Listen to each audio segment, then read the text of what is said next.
পালনের জন্য আহ্বান জানাচ্ছি। কুষ্টিয়ার মিরপুর শতবর্ষী রেল স্টেশন চালু, অবকাঠামোগত উন্নয়ন, রেল স্টেশন মাস্টার পদায়ন সহ ৭ দফা দাবিতে রেলপথ অবরোধ করে বিক্ষোভ করেছে এলাকাবাসী। উপজেলা উন্নয়ন কমিটির আয়োজনে আজ সোমবার সকাল ১০টা থেকে বেলা ১২টা পর্যন্ত মিরপুর রেল স্টেশনে অবস্থান নিয়ে এই কর্মসূচি পালন করা হয়।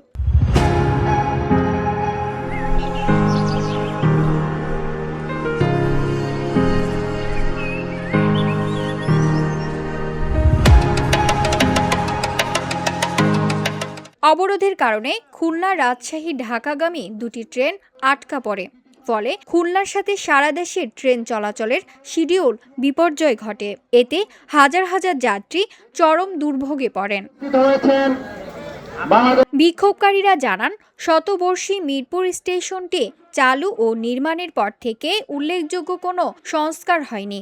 অবকাঠামোর বেহাল দশা, স্টেশন মাস্টারের অভাব সহ নানা সংকটে যাত্রী সেবা ব্যাহত হচ্ছে। এ অবস্থায় স্টেশন ও আশপাশের এবং পার্শ্ববর্তী এলাকার প্রায় ১৫ লাখ মানুষ রেল সেবা থেকে বঞ্চিত হচ্ছেন। বারবার দাবি জানানো হলেও রেলওয়ে কর্তৃপক্ষ কোনো উদ্যোগ নেয়নি বলে অভিযোগ করেন তারা। এ কর্মসূচিতে কয়েক হাজার মানুষ অংশ নেন। ২ ঘন্টা পর কর্মসূচি চলাকালে রেলওয়ে কর্তৃপক্ষ দাবি মেনে নেওয়ায় কর্মসূচি প্রত্যাহার করেন তারা। পরে ট্রেন চলাচল স্বাভাবিক হয়। এদিকে এই অবরোধ কর্মসূচিতে বিভিন্ন সামাজিক, রাজনৈতিক ও সাংস্কৃতিক সংগঠনের নেতৃবৃন্দ অংশ নেন।